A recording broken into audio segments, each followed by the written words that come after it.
You are listening to the IFH Podcast Network. For more amazing filmmaking and screenwriting podcasts, just go to ifhpodcastnetwork.com. Welcome to the Bulletproof Screenwriting Podcast, episode number 194. Filmmaking is the answer. Who cares about the question? Anonymous. Broadcasting from a dark, windowless room in Hollywood when we really should be working on that next draft. It's the Bulletproof Screenwriting Podcast, showing you the craft and business of screenwriting while teaching you how to make your screenplay bulletproof. And here's your host, Alex Ferrari. Welcome to another episode of the Bulletproof Screenwriting Podcast. I am your humble host, Alex Ferrari. Now, today's show is sponsored by Bulletproof Script Coverage. Now, unlike other script coverage services, Bulletproof Script Coverage actually focuses on the kind of project you are and the goals of the project you are. So we actually break it down by three categories: micro budget, indie film market, and studio film. There's no reason to get coverage from a reader that's used to reading tentpole movies when your movie's going to be done for $100,000. And we wanted to focus on that at Bulletproof Script Coverage. Our readers have worked with Marvel Studios, CAA, WME, NBC, HBO, Disney, Scott Free, Warner Brothers, The Blacklist, and many, many more. So if you need your screenplay or TV script covered by professional readers, head on over to covermyscreenplay.com. Today's show is also sponsored by Indie Film Hustle Pro, our private and growing community for filmmakers and screenwriters. It was created for film creatives like you to meet, network, and support each other, learn from film industry experts, and to get the answers to your burning questions and more. The journey in this business is rough. There is no guarantee to success, but your chances of reaching your goals dramatically improve when you find others who are on the same journey as you and you work together towards a common goal. That is why I put together IFH Pro. Inside, you'll get professional networking, private and safe spaces to discuss the film business, access to advanced tools and education, up-to-date education, exclusive content not available publicly, access to IFH Pro workshops, webinars, special guests, and so much more. If you want to check it out, head over to indiefilmhustle.com/pro. Now, before I start, I wanted to give you guys an update on the giveaway of the Creative Hustler NFT that I talked about last week. I will announce it next Tuesday. This week, I'm going to give one more week for people to sign up. All you've got to do is go to indiefilmhustle.com/free and sign up for one of our free masterclasses.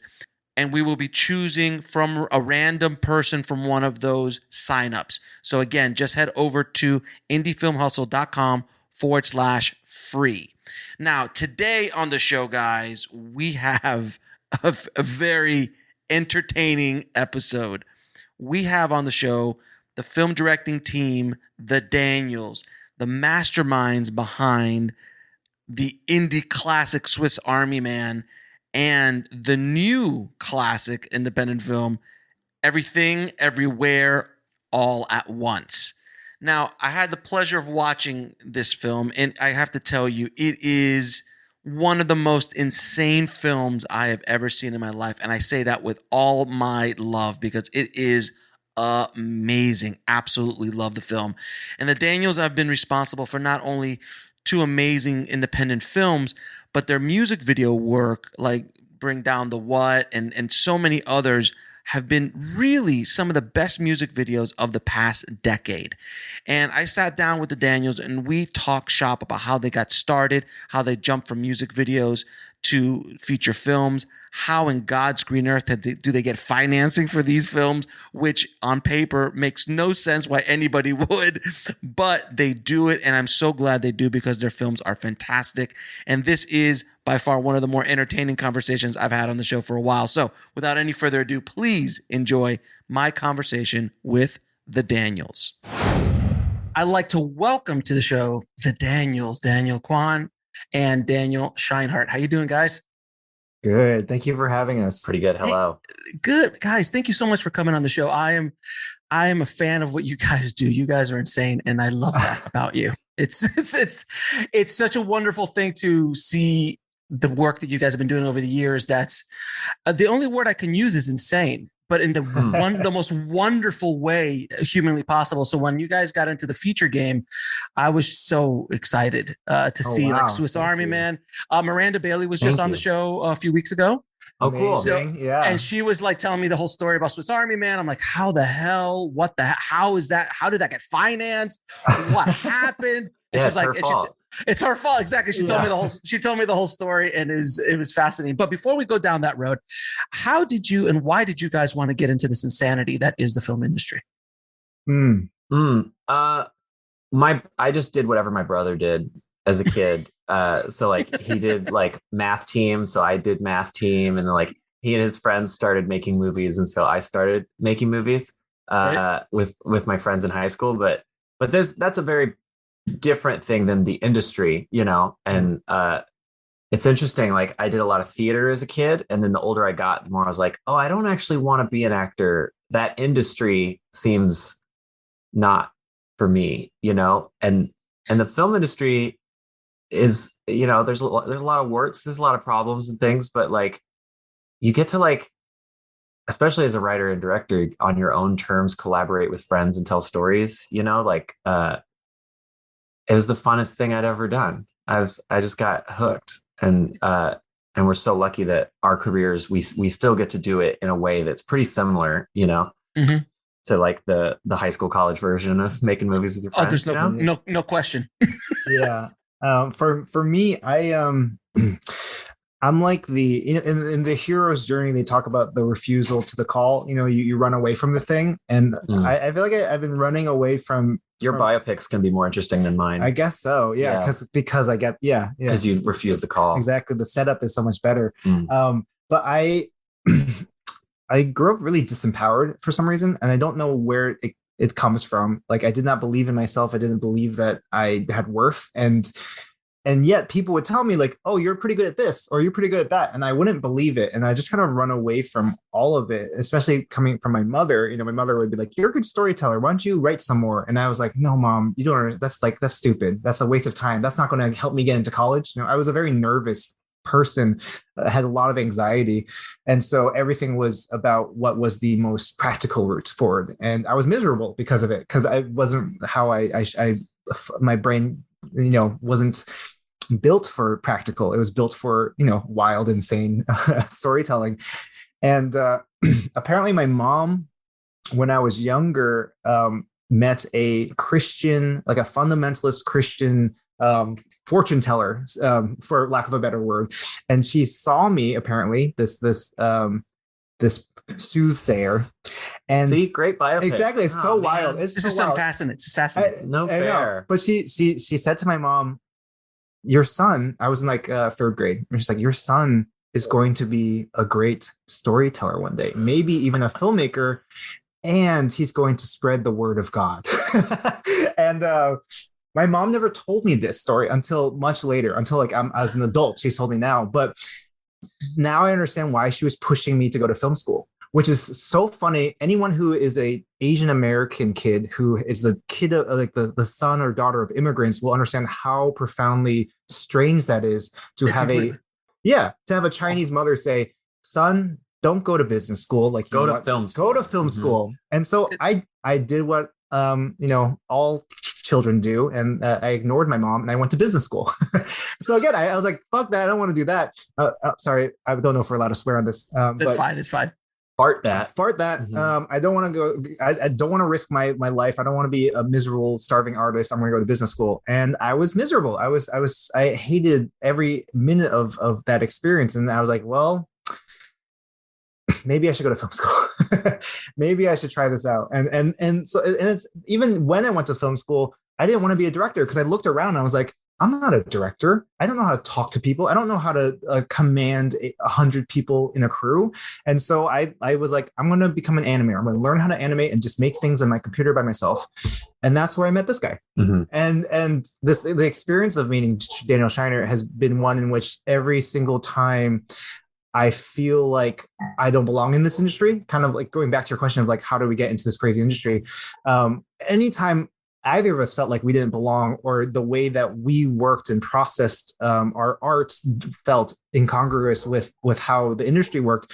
Scheinert, being such a contrarian, would be like, so what? Let's do it anyways. And I think it was one of the biggest, most satisfying lessons I've learned over and over again with every project is like, oh, the way things aren't exactly how they have to be. And in fact, we can find better ways to suit ourselves. And I think if more film students learn that, like that they can build a film process suited to their specific style, just like every painter has a different process, every poet has a different process. Like growing up, you learned about all the auteurs in film school. And I didn't see myself in any of their work, and so, sorry. Yeah, we have it's all good. It's all good. We have a dog in the background. It happens. It's all good. And so, anyways, yeah, it was a series of accidents, and we have slowly built a career around this project of trying to figure out how can we be ambitious filmmakers who make great work that we're proud of while still staying grounded and human and not be assholes. I think that's one of the things that for some reason our industry has really built up, is this idea that like in order to make great stuff you have to be a really mean person. But in order to have a good biopic, I think we might have to turn me into the villain for the second half of our careers, and I'll be like the manager of Brian Wilson. Or that sounds good. From Love and Mercy, I'll be Paul Giamatti, like taking advantage of you. You're like, you should take more drugs, more ADHD drugs, Dan. That helps you. That helps with your creative process. Absolutely. Right. No, it would be the equivalent of my Cuban parents going, "Go be a filmmaker." Yeah, go ahead. Because when I told my parents I wanted to be a filmmaker, my mom's like, "Okay, let's do it." And my dad's like, "What? Yeah. What is that? I'm like, I could be a PA. I can make $100 a day. That was my pitch to him to be in the film love industry. it. It's so practical. Yeah. It's Wow. You know how to appeal to an immigrant father. I can make $100 a day, Dad. Come on. $100 cash a day. That was as far as my vision of my career had gone from that point. I love it. Yeah. Now you guys obviously got started with shorts and then made your bones in music videos. By the way, some of the most interesting music videos of the last decade have been directed by you guys. And I'm not just smoking, smoking our butt. Is that the phrase? I'm not smoking your butt, blowing smoke up your butts. Because I came up in the 90s with Fincher and Romanek and all these amazing film. So I love music videos, especially in the 90s, late 80s, early 90s is when the form really took they took it to other places. So when I saw what you Turn Down the What, I was just like, what is this? This is, just the clocking of the gun cocking as she sits on his face is a level of brilliance I have not seen very often in music videos. So thank you, sirs. Thank you. That was our creative peak. Yeah, that sound effect was that sound effect. Sit on your butt, his face. It was just such a beautiful thing. It's such a small thing, and only everybody else might have seen other things, but when I saw that, I'm like, they're filmmakers. And that is, to our audience, that's where the metaphor or the term "smoking your ass" came from. Right. Yeah. Smoking the butt. It's the first time. Yeah. So you guys did some amazing work in music videos. What lessons did you bring from your music videos experiences into the feature world, which are obviously two different? Though I could argue to say that Swiss Army Man and your current film both are just really long music videos in the sense of the visuals are just insane. And the fact that there's music nonstop. We rely on music a lot in our work. Yeah. So we learned a ton. Obviously, some incredible music video directors do kind of non-narrative aesthetic tone poems. And we always did short films. We always tricked a band into paying for our short films, they were very narratively driven. So we kind of were honing our voice as writers while doing music videos. And that made the transition a little more organic, I guess, because we were a lot of videos have like a beginning, middle, and end. Turn Down for What doesn't have much character development, but there's a little bit of a linear story. I'd argue to say there's a lot of character development. Yeah, thank you so much. Don't you see the world bends around the protagonist? The protagonist is the constant, and the world is what's. If you don't turn down, everyone else turns up. Exactly. But to piggyback on what he's saying, like. We'll be right back after a word from our sponsor. And now back to the show. We didn't think of ourselves as writers. Like I didn't even think of myself as a director at the time we first got hired for the first. Or a dancer. Yeah, there's so many things that we did not consider. He's the star of Turn Down for What. That's him. Yes. Yeah. In case you didn't know. It's fantastic. It's fantastic. Oh, thank you. But so we treated every project as film school in some ways, to be like, hey, we've never worked with a DP before. What's that like? Let's bring a DP on for this one. Or what is the production design team supposed to be, and what's that relationship supposed to be like? Let's bring on a production designer. And every project we just built our family out and started adding more and more people and learning new skills. We were like, I've always wanted to play with motion control camera rigs, and so we did that for a Battles music video. We've always wanted to do. We started out doing a lot more like visual effects, and then we slowly learned more and more practical effects gags. Yeah, be like, oh, that's so much more fun when you can actually like.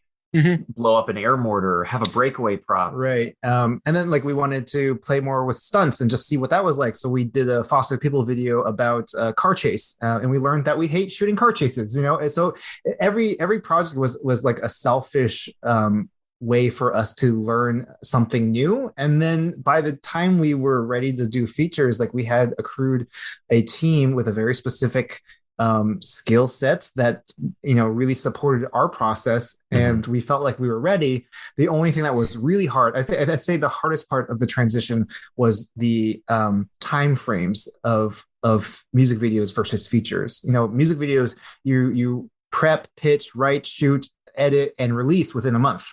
With features, it takes you a year just to write like the first draft sometimes. And that was a real struggle to like slow down and step back and say no to everything, and basically turn off the faucet that we had of work coming in, because we were at the peak of our music video careers, and we had to step away from that and say, you know what, we've always wanted to be filmmakers who did features and narrative, and that was probably the hardest part. And I see a lot of contemporaries who are in the music video industry who never did that, never had the I don't want to say discipline or self-control. It's more just we had each other to keep each other accountable. So we were the ones who were able to say, hey, should we pull back? And we had someone who basically was there to keep us accountable and not get tempted to get pulled back into the whirlwind that is music video. And we got lucky. We know friends that do turn off the faucet and write a screenplay and can't get it made. Yes, it's hard. It's hard a out weird there. World, but we learned a lot. We still use all the same tricks and work with all the same crew. Right.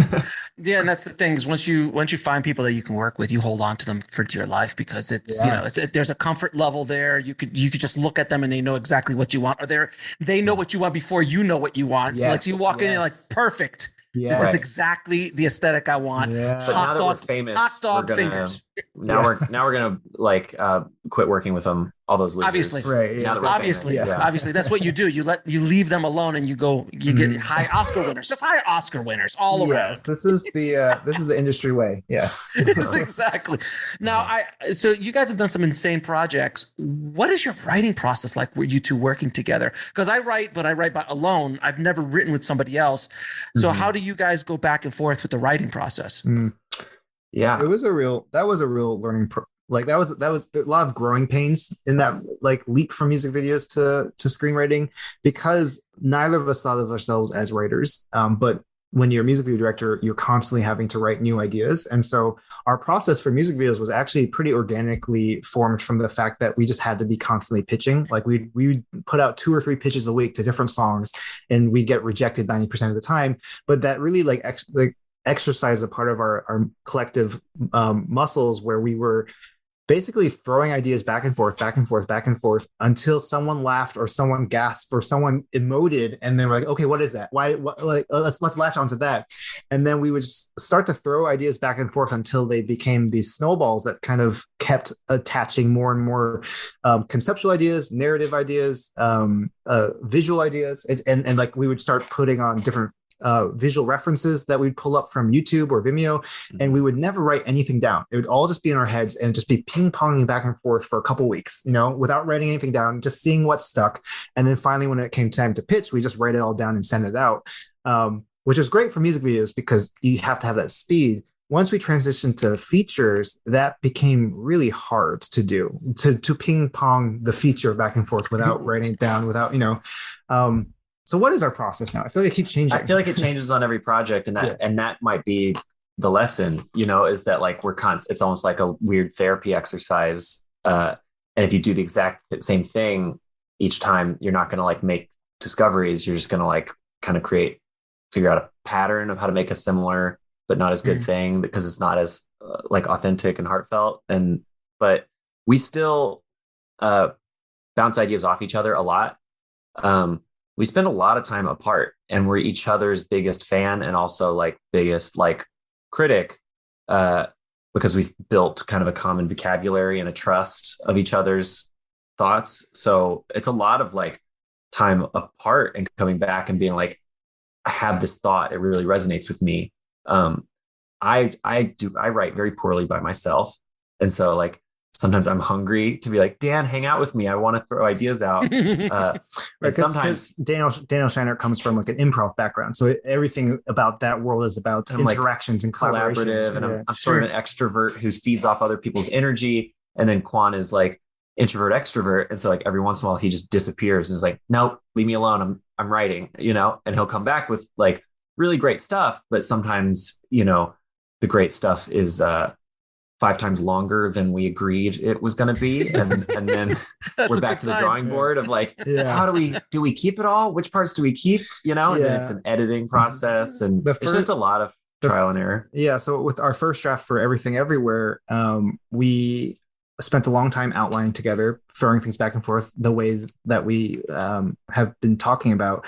And then Scheinert went off to do his other movie, Death of Dick Long, which is not a porn. Yeah, not a porn. It's respectable, great name for this movie. Porno. Exactly. It's misleading. I understand. But I wrote the first draft while he was gone shooting that movie, and it came back and it was like 240 pages. So I'm definitely. I have ADHD. I realized while writing this movie, and I think because of that, I'm definitely very generative. I'm just constantly writing. I have notebooks that are always open. I have like 5 different. I write stuff on my phone, on my notebook, on my laptop, on my. I just need to be writing constantly on things. Otherwise, my brain will explode. I just need to like let them out, and so. I hand a lot of that over to Scheinert, and then Scheinert just like points at things that are working and points at and like tries to help form it into something that like makes both of us excited.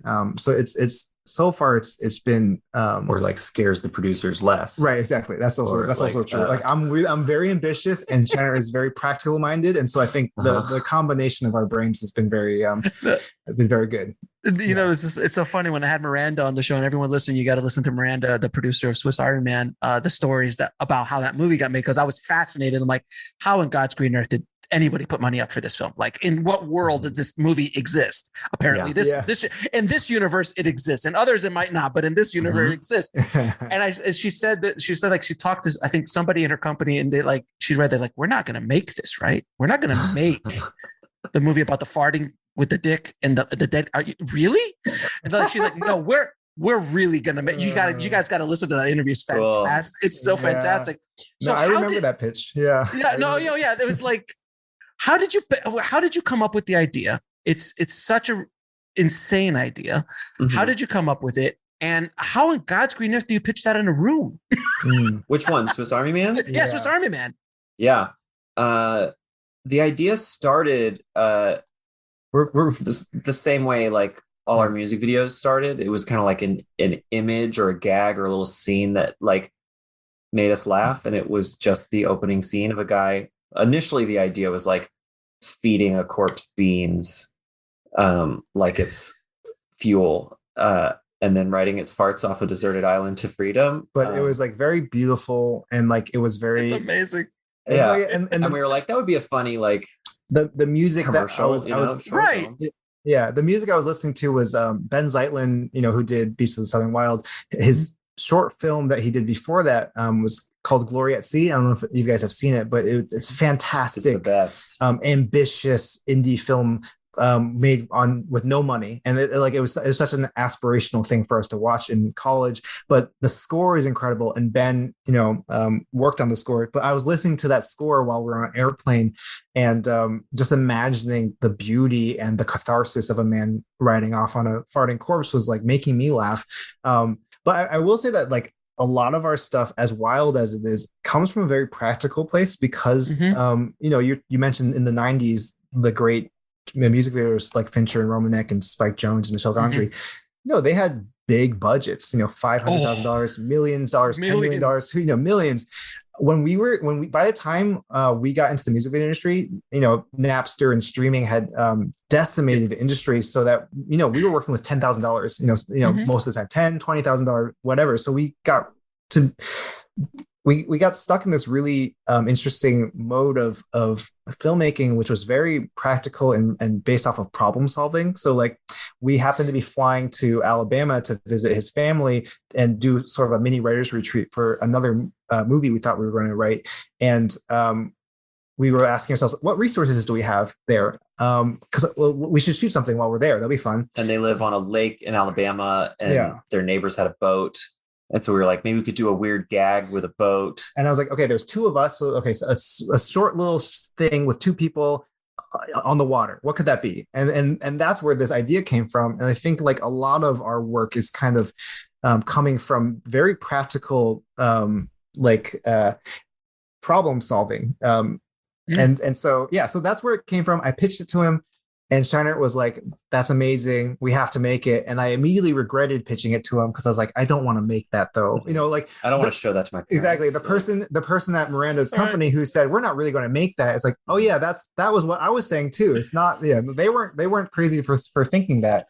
And then the idea just kept grew. It really was like a cancer in my brain and both our collective brains. It just kept growing and more ideas kept latching onto it. And then it became a long short film about like the amnesia, the amnesia corpse trying to figure out what happened to it and learn about life. And then that short film got bigger and bigger. And we were like, maybe it's a feature that would be hilarious. Like, and almost as like a joke, we started fleshing out the feature. And then, well, actually, no, as a joke, we pitched it in a general meeting. We were actually speaking of industry.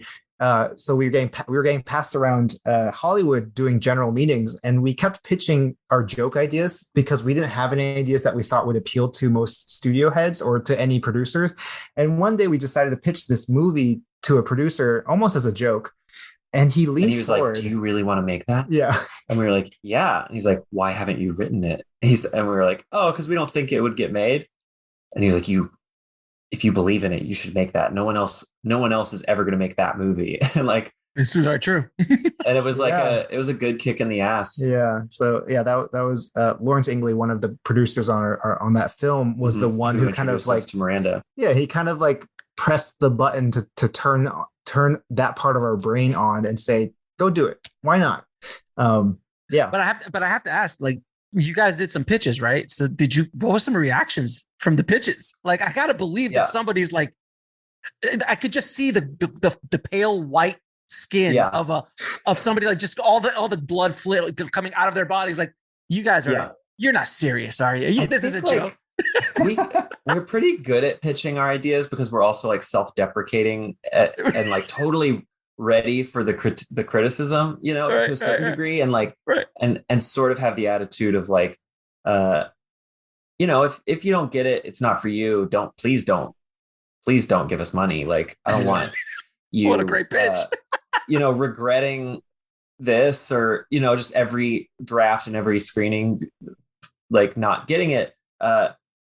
But it was hard, and it took like someone with a weird sense of humor like Miranda, like to say yes, that got the ball rolling. And then I will say something we discovered later that really helped was we got the band Manchester Orchestra, Robert and Andy, to start making some songs for us when we were developing it before it was even officially greenlit.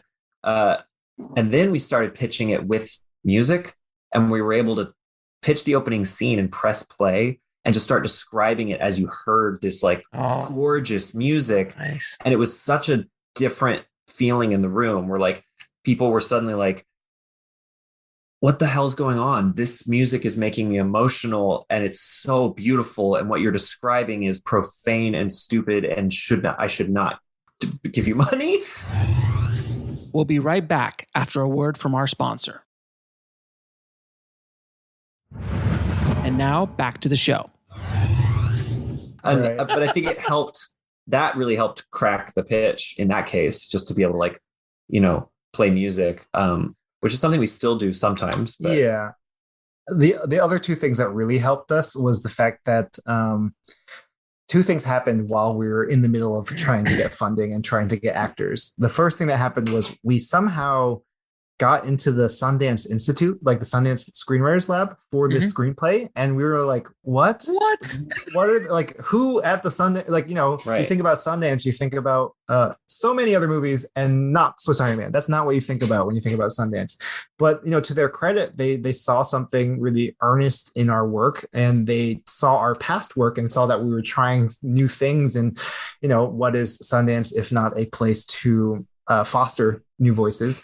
And so they brought us in, and it was incredibly creatively just exactly what we needed at that point in our careers, regardless of whether or not the movie was going to get made. It was so healing, and it also showed us that there was a place for us in this industry in the way that we were talking about at the beginning, where we were talking about maybe we don't belong here. It's like, oh, the Sundance Institute was one of the first places that we went to. We're like, oh, this beautiful, creative environment can exist, and it does exist, and we should be chasing after this. And so that was really great. But we got the stamp of approval from Sundance, which made suddenly our Farting Corpse movie people had to like really lean forward and process. And then they'd be like, Robert Redford said this, so this is a good movie. Exactly, yeah. Robert Redford's stamp of approval.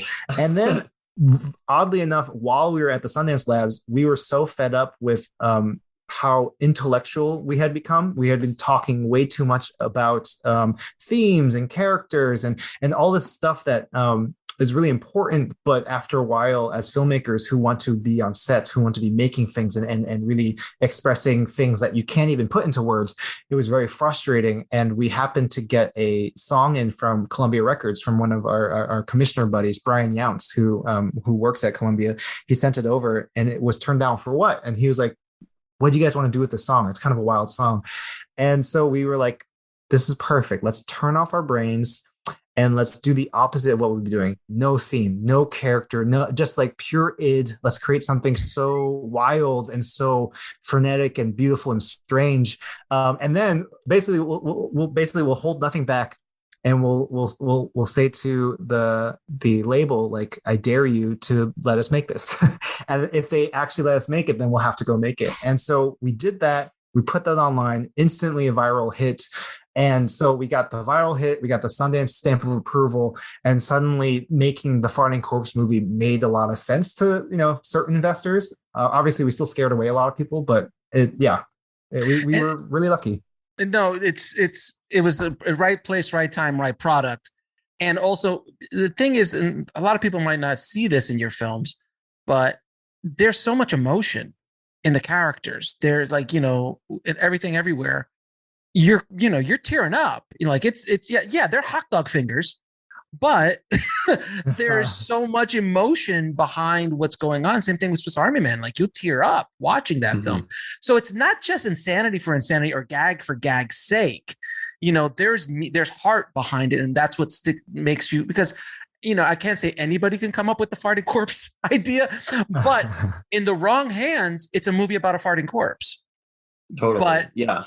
And what you guys did, you elevated it. And that's, I think, is what Sundance saw in your work. You're like, oh, there's more here than just the gag. The gag is just super interesting. And no one's ever seen this before.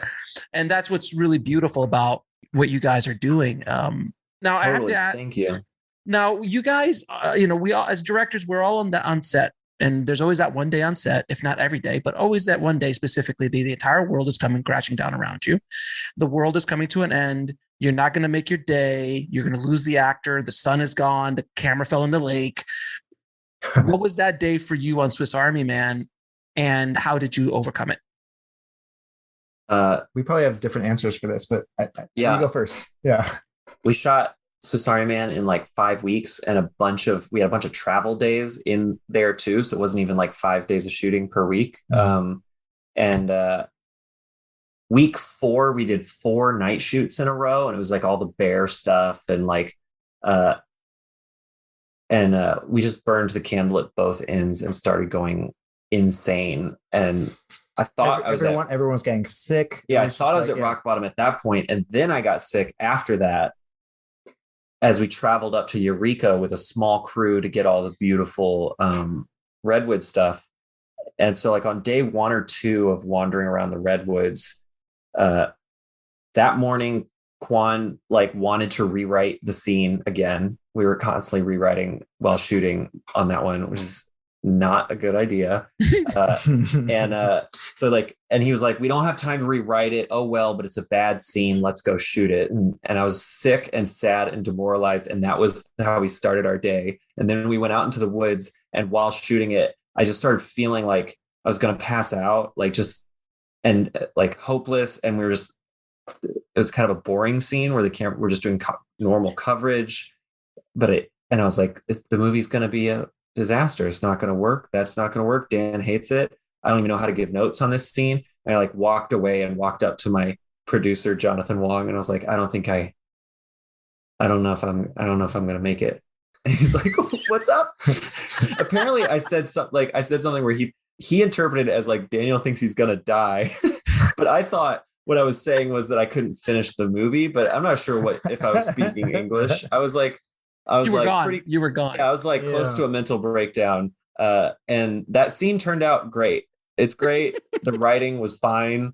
Like in the edit, our Matt Hannum edited it together, and we watched it and we're like, what the fuck? It's good. That day was so sad. I guess I don't have to direct. I guess the key to directing is to walk away. Is to walk away and get sad, and then it'll turn out good. But yeah, we learned a lot of lessons on that movie about how to manage morale. And that's a huge deal on a feature, that like, it's not just about, do you have a good idea and a good plan? It's about like, are you taking care of yourself? Are you taking care of your crew? Are you taking care of your crew? And we left that one being like, woo, a lot of room for improvement, like it got too hard.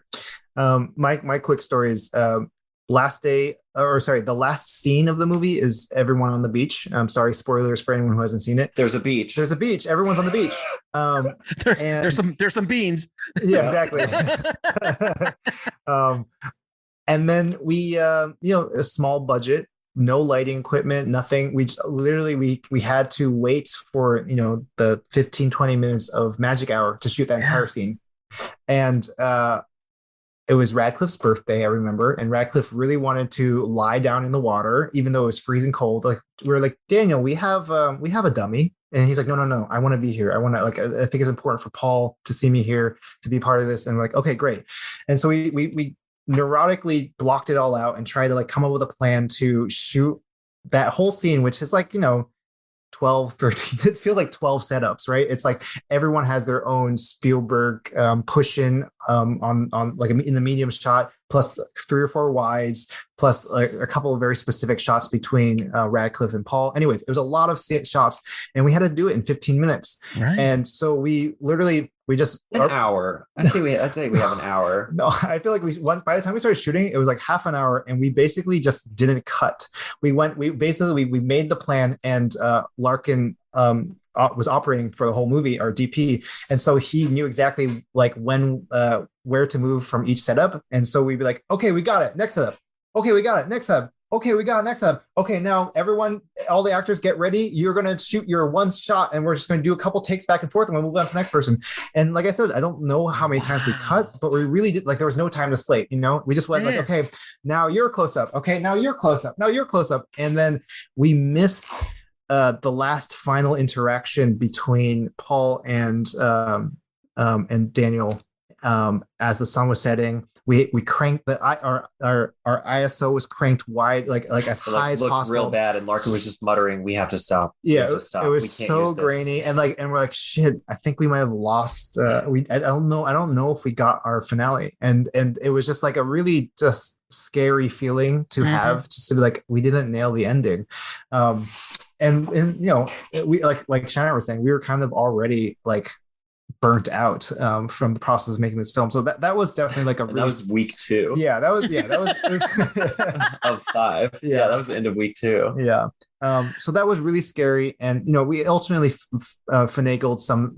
Or was it week 1? Because maybe on Friday, I sort of remember the schedule in my head, but it was fast. I remember us being like, "Oh my god, we just started, and now we're shooting the ending." Yeah, and we're exhausted.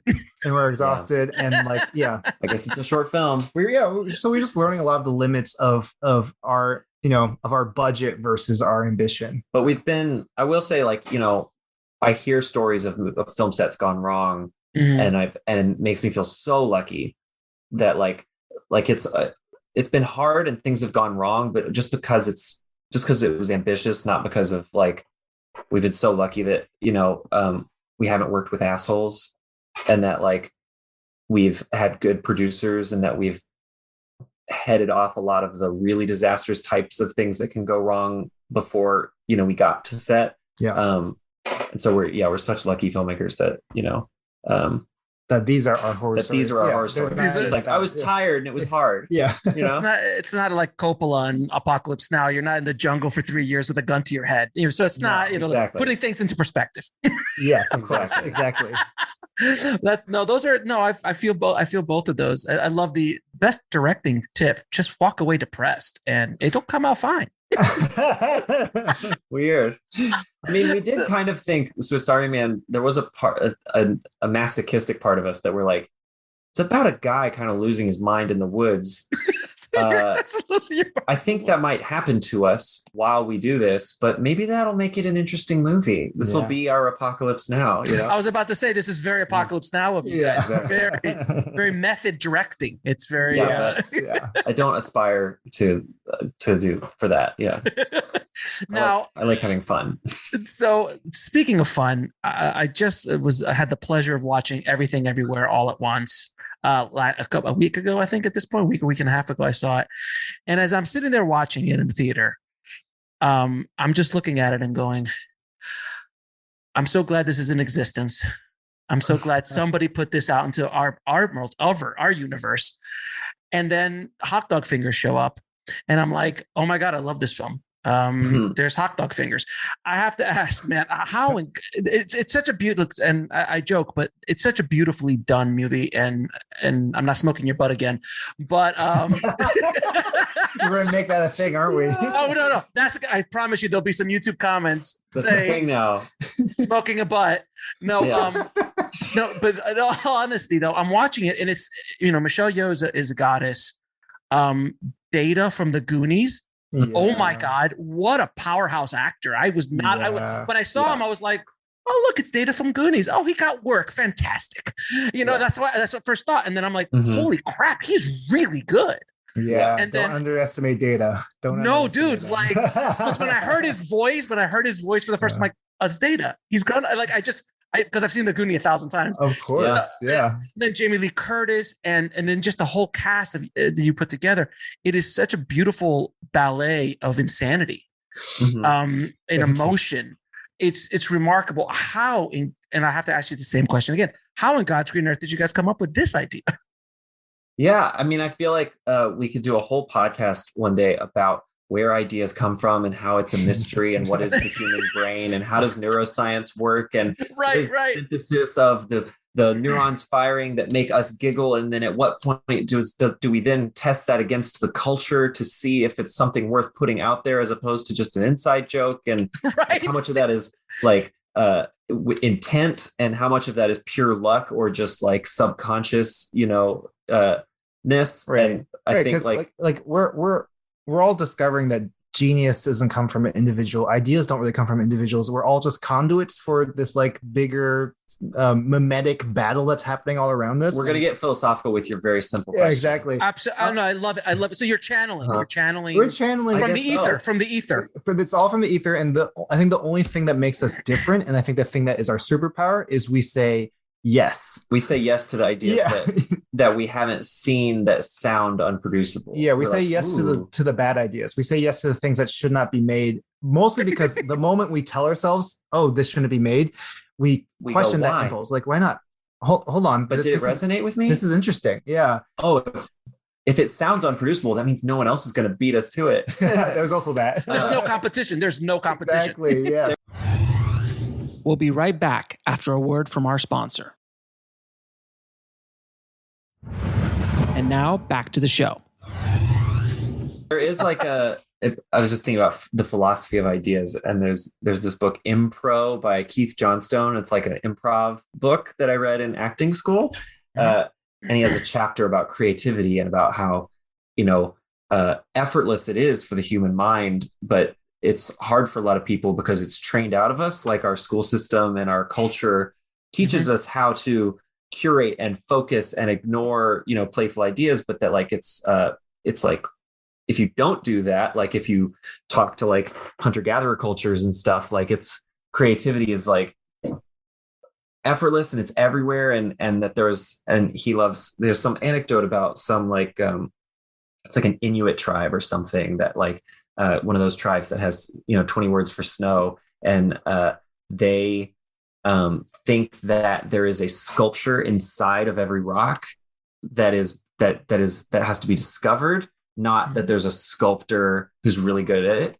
It's like, and they're like, so instead of being like Dan Kwan is a really good sculptor, the way that the tribe talks about it apparently is they're like, there's a lot of weird rocks around lately. Like what's with all the rocks have some really interesting animals inside lately. And that I always thought it was such a beautiful counterpoint to how we normally talk about, creativity. What we're saying is, and not to spoil anything, but there might be a rock or two in the movie. Yeah. Yeah, they're pretty weird rocks. Yeah, they're pretty weird rocks. Yeah.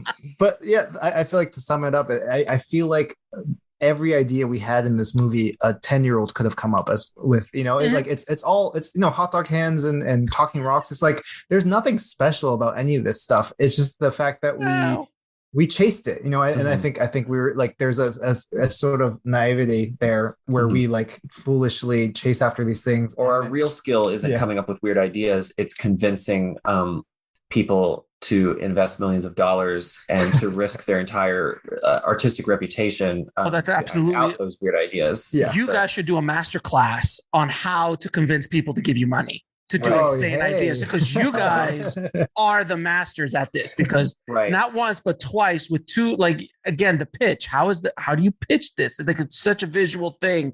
And how do you attract the cast that you do? Like it's that's the other thing. It's not like you guys are going off and doing it with some unknown actors.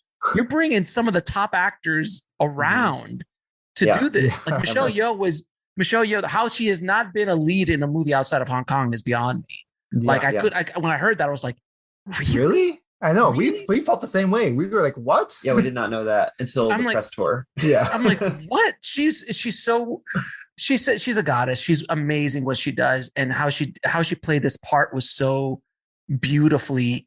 I mean, it's so beautifully directed, and everything is just I'm going back as I'm talking to you. The images are flying back into my head. Hot dog fingers. I still have nightmares, by the way, about the hot dog fingers. When I first saw them, I was just like, why has no one ever done this before? And I go, I know why. It's disturbing as hell. It's funny. It is, but in a wonderful, beautiful way. It's like, oh my! But is that Jamie Lee Curtis? Is that Jamie I know, Lee right? Curtis Is that so with hot dog fingers? But to our earlier point, like you say, how come no one has done this before? Ever since our movie has come out, it's only been about a month now, but people have been sharing past work that feel like somehow we ripped it off or whatever, that we've never seen before. So like there's been 2 or 3 different instances where people have sent us hot dog finger scenes from other movies we've never seen. Like, there was a children's book. My friend sent me a children's book where there were just 2 talking rocks on a hill. and I was like, this is amazing. Like it's all there. It's all in the ether. It's how you cook it. It's how you make the stew. That's what no pun intended. No pun intended with the hot yes.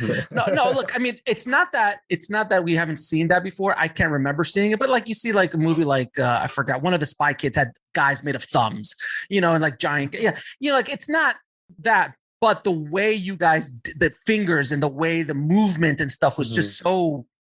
And I don't want to make this a podcast about the hocked up fingers, but it's just just an amazing visual. How did you guys do the quality of visual effects on such a low budget? Because this is not $100 million Avengers. Well, $100 million is a catering budget for Avengers.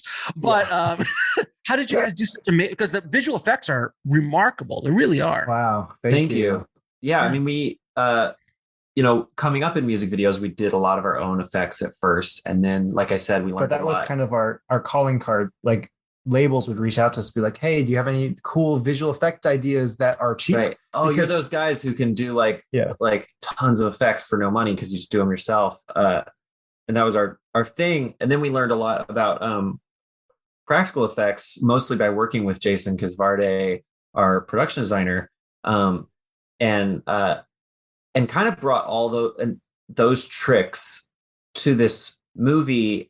And so a lot of it's like not that fancy, and while writing, we would write gags that we knew could play to our strengths. So we were very rarely writing things that were going to require like a huge VFX team to strategize and bring on 3D generalists to design this, to figure that out, and instead we were like, oh, no, it's all going to be practical. And when it's not, we know which tricks we're going to use and they're not too hard to pull off. We're using a lot of the same techniques that, the filmmakers in the 80s were using. It's the only difference is in the 80s or the 20s or even the 20s. Lumiere. A trip to the moon, like just like the match cuts with the poof of smoke. Like we're just using those same exact techniques, except the difference now is we don't have to do 20 takes to get the practical effect right. We can do 1.5 good takes, okay takes, and then we fix it in post with our very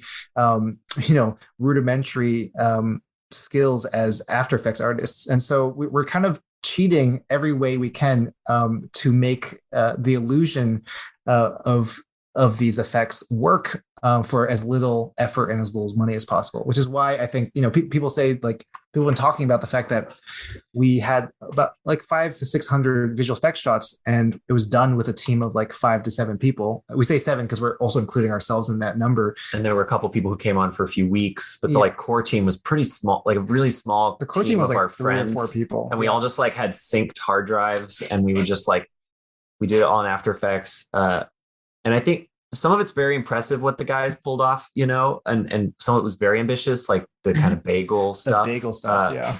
But then the other kind of secret weapon is that Kwan has great aesthetic taste, and with a small team and it all being in After Effects, it was possible for like Dan to push certain shots over the finish line. And instead of giving like 20 emails to try to refine it, he could just be like, great, give me the project file, open it up. I'm going to spend an hour or 2. That's exactly how I want it to feel. We're done. But like we didn't have to do all the effects, but we also got to put our fingerprints on it. There's an efficiency there. There's an efficiency there. So nice. Because I think one of the reasons why so many visual effects in movies look the same is because there's so many layers of communication between the director and the visual effects artist now that you kind of, as a director, you go into these post houses and you're not really allowed to play that much. You're not allowed to explore. And that's really frustrating as directors who love visual effects. And so this was a way for us to be able to have our cake and eat it. We can do it for less money, and we get to have our fingerprints all over it and really play with the style of how it's going to feel. But people who are great at visual effects would listen to your comment about our effects looking incredible, and they would be like, no, they don't. Yeah. Because a lot of it's like real janky, but we think there's like a charm to it, and it's about energy, not about like pause the frame, that's a perfect shot, kind of aesthetic. No, I've been a VFX supervisor on a lot of indie projects. So I mean, I understand you're janky, but it's perfect for what you're trying to do. It's not, it doesn't have to be Thanos throwing a moon at somebody. Like that's not what that's about. And that's why I'm like, even on that budget level, it still looks phenomenal. And you're so caught up with the kinetic energy of the scenes.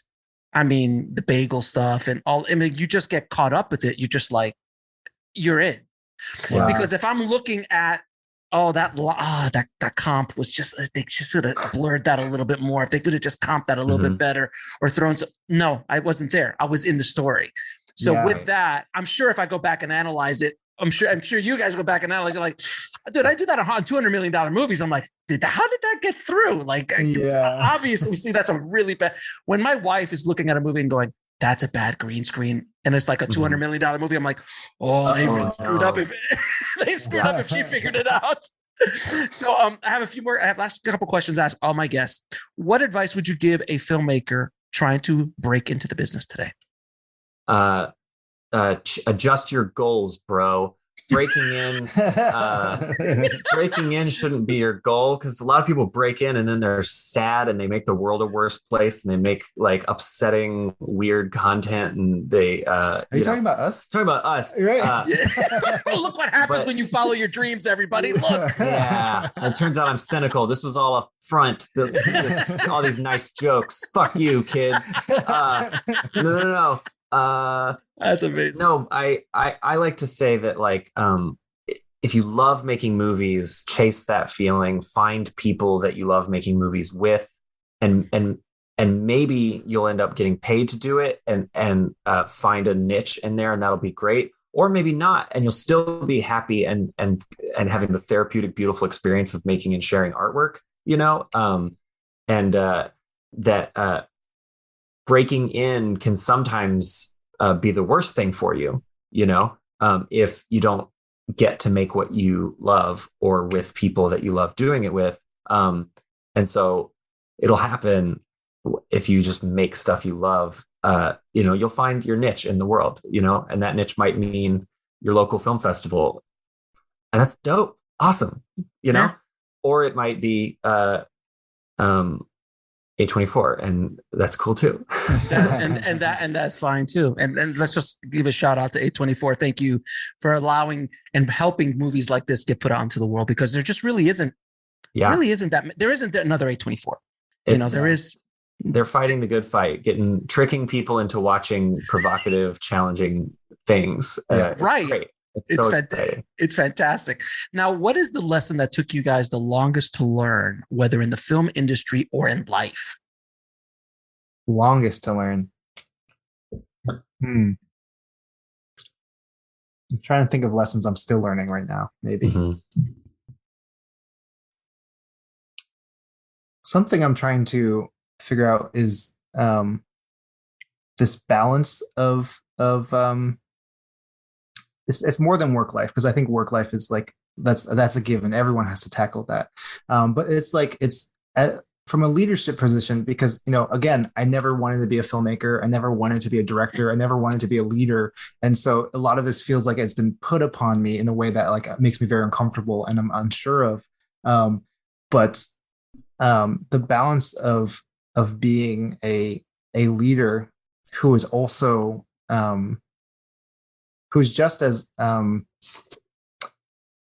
concerned with the final product as the process is something I think I'll always be learning and always reflecting on. I think with this movie, we got really close to a perfect process in the fact that like it's the most ambitious thing we've ever done. Is like foolishly ambitious for how much money and time we got for to make it, and yet it was the most fun, the most loving, the most just gracious environment. And I really think it was like it was so much easier than Swiss Army Man, even though technically it's like exponentially harder in every way as far as production goes. But because we went in with the goal of creating an environment that was just really fulfilling and all pushed towards this idea of letting everyone who walked onto our set be able to show off their best version of themselves. That was like one of our goals, was to empower people to just, become the best version of themselves on our set. And it was so fulfilling and so fun. And I have so many great memories of the shoot in a way that I can't say the same for our previous work. And I think this is something I think we'll always be chasing after, because if we can have it all, if we can be ambitious and, creative directors who also just build beautiful environments for people to exist in and to create in, like that is going to be such a beautiful thing to prove to our industry, to myself and to our crew, but also to the rest of the industry.